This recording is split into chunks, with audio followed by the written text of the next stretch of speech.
Hey buddies, welcome to Saranya's world YouTube channel. இன்றைக்கி வீடியோவில் என்ன பார்க்க போகிறீங்கன்னா, இன்றைக்கி சண்டே நாங்கள் என்ன லஞ்ச் குக் பண்ணுன்றதை தான் நான் ஷேர் பண்ண போகிறேன். வாங்க வீடியோக்குள்ளே போகலாம். பார்த்திங்கன்னா இன்றைக்கி லஞ்சுக்கு வந்துட்டு சுட சுட வடித்த சாதம், அதுக்கப்புறம் போட்டி குழம்பு, சிக்கன் 65 அண்ட் ரசம் தாங்க குக் பண்ணேன்.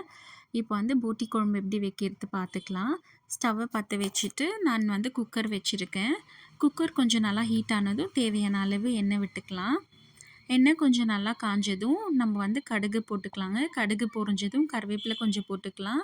கருவேப்பிலையும் பொரிஞ்சதும் கொஞ்சம் சாப் பண்ணி வச்சுருக்க ஆனியன்ஸ் அண்ட் ஸ்லிட் பண்ணி வச்சுருக்க க்ரீன் சில்லிஸ் ஆட் பண்ணிக்கலாம்.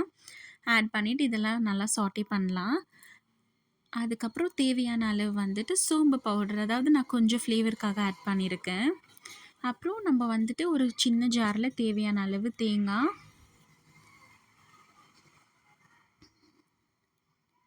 அப்புறம் ஒரு 2 தக்காளி, கொஞ்சமாக கசகசா, ஒரு 4 பட்டை 4 லவங்கம் ஆட் பண்ணியிருக்கேங்க.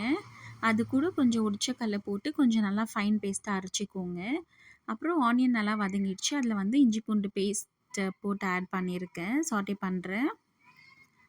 அது சாட்டே பண்ண உடனே கிரைண்ட் பண்ணி வச்சுருக்க பேஸ்ட்டை வந்து நம்ம ஆட் பண்ணிக்கலாம். அது கூட கொஞ்சம் டர்மரிக் பவுடர் ஆட் பண்ணி நல்லா சாட்டே பண்ணுறேங்க.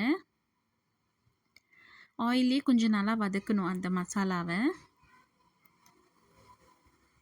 அது கொஞ்சம் நல்லா வதக்கிட்டு தேவையான அளவு கொழும்பு மிளகாத்தூள் ஆட் பண்ணிக்கலாம். நான் வந்து இன்றைக்கி ஒரு 4 ஸ்பூன்ஸ் ஆட் பண்ணுறேங்க.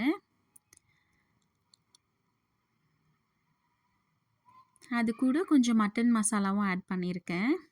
ஆட் பண்ணிவிட்டு நம்ம நல்லா மிக்ஸ் பண்ணி வச்சுருக்கோம். இப்போ வந்துட்டு வாஷ் பண்ணி வச்ச இந்த போட்டி கறியை வந்துட்டு நம்ம ஆட் பண்ணிக்கலாம். ஆட் பண்ணிவிட்டு அந்த மசாலா கூட நல்லா மிக்ஸ் பண்ணலாங்க.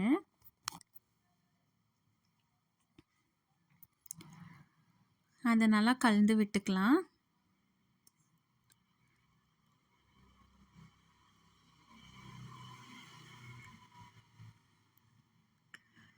நல்லா மிக்ஸ் பண்ண உடனே தேவையான அளவு சால்ட் ஆட் பண்ணிக்கலாம். நான் வந்து கல்லுப்பு தாங்க ஆட் பண்ணுறேன். தேவையான அளவு உப்பு ஆட் பண்ணிவிட்டு தேவையான அளவு நம்ம தண்ணி ஊற்றிக்கலாம். ஆக்சுவலி தண்ணி நான் இன்னும் கொஞ்சம் ஊற்றுறேங்க. உங்களுக்கு திட்டமாக எவ்வளோ தேவையோ அவ்வளோ ஊற்றிக்கலாம். சால்ட்டு காரம் எல்லாம் செக் பண்ணிக்கோங்க. அவ்வளோதாங்க. இதுதான் கரெக்டான எனக்கு போதும்னு தோணுது தண்ணி. ஸோ இப்போ வந்துட்டு கட் பண்ணி சாப் பண்ணி வச்சுருக்க வந்துட்டு கொத்தமல்லி ஆட் பண்ணிக்கிறேன். ஆட் பண்ணிவிட்டு குக்கர் லிட் போட்டு ஒரு 5 விசில்ஸ் விட்டுறேங்க. குக்கர் விசில் வர்றதுக்குள்ளே சிக்கன் 65க்கு மேரினேஷன் ரெடி பண்ணிக்கிறேன். வாஷ் பண்ணி க்ளீன் பண்ணி வச்சுருக்க சிக்கனில் வந்துட்டு நான் வந்து இன்றைக்கி ரெடிமேட் கபாப் மசாலா தான் ஆட் பண்ணியிருக்கேன். ரெடிமேட் கபாப் மசாலா ஆட் பண்ணிவிட்டு அது கூட கொஞ்சம் கரம் மசாலா அண்ட் தென் கொஞ்சம் ஜிஞ்சர் கார்லிக் பேஸ்ட் போட்டு நல்லா மேரினேட் பண்ணி வச்சுட்டு ஒரு 1/2 அன் ஹவருக்கு. பார்த்திங்கன்னா குழம்பு ரெடி. பாருங்கள், பார்க்கவே நல்லாயிருக்கு. இவ்வளோதாங்க, குழம்பு ரெடி ஆகிடுச்சு. இப்போ வந்து நம்ம சிக்கன் 65 போட்டுக்கலாம். நான் வந்து ஃப்ரையிங் பேன் வச்சுட்டு பேனை ஹீட் ஆன உடனே கொஞ்சம் தேவையான அளவு எண்ணெய் விட்டுக்கிறேன். எண்ணெய் நல்லா காஞ்ச உடனே மேரினேட் பண்ணி வச்சுருக்க சிக்கன் பீசஸை வந்து போட்டு ஃப்ரை பண்ணுறேன். எண்ணெய் கொஞ்சம் நல்லா காயணுங்க. எண்ணெய் காஞ்சாதான் அடியில் ஒட்டாமல் வரும். ஸோ பாருங்கள், உங்களுக்கு பார்த்தாலே தெரியும் எண்ணெய் நல்லா காஞ்சிட்ருக்குன்னு.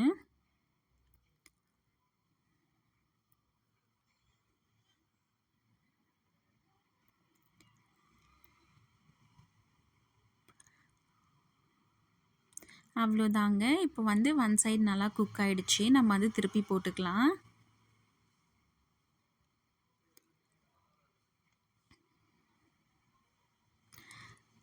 ஸோ நல்லா திருப்பி போட்டு 2 சைடுமே குக் பண்ணிக்கலாங்க.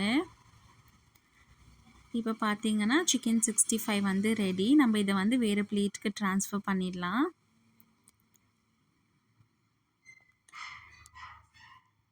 இதாங்க இன்றைக்கி எங்களோட லன்ச் மெனு. இந்த வீடியோ பிடிச்சிருந்தா லைக் பண்ணுங்கள், ஷேர் பண்ணுங்கள், கமெண்ட் பண்ணுங்கள் அண்ட் மறக்காமல் சப்ஸ்கிரைப் பண்ணிவிடுங்க. தேங்க்யூ.